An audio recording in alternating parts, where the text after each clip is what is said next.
What's up, guys? Welcome on back to the channel. So in the last video we actually went ahead and we got the hood mounted on the car, got some adjustments made. We probably have a couple more adjustments to do to get it just right, but we got it on there and it's looking pretty good, so that's awesome. The latch works and everything like that. Today's video we're actually going to go ahead and mount the front bumper, get all that done. I actually got the grill and all the plastic pieces already in the new bumper. That was a bit of a chore, snapping all that stuff together. I hate plastic snaps, they're just a pain, but we got them all in. We're going to go ahead and mount the bumper on the front of the car and then probably the headlights as well. So before we get started, guys, be sure to subscribe to the channel, follow along with this project, which is almost complete, which is exciting. But yeah, without further ado, let's go ahead and dive in, get this bumper on.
that's it, guys. We got the front bumper on, we got both headlights on. Just gonna tighten everything down and get them in their final places. But yeah, that front end is looking great, coming out real good. We got some little odds and ends, details, things to finish up like that.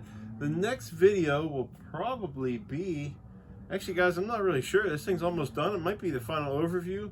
I'll have to get back to you on that because I just have little things to button up and things like that. But anyways, guys, if you enjoyed the content, please like the video. If you didn't, dislike it. Drop a comment down below. Let me know what you think of this project. And I'm pretty excited about it, guys. Thanks for tuning in. Until next time, get out there, do it yourself.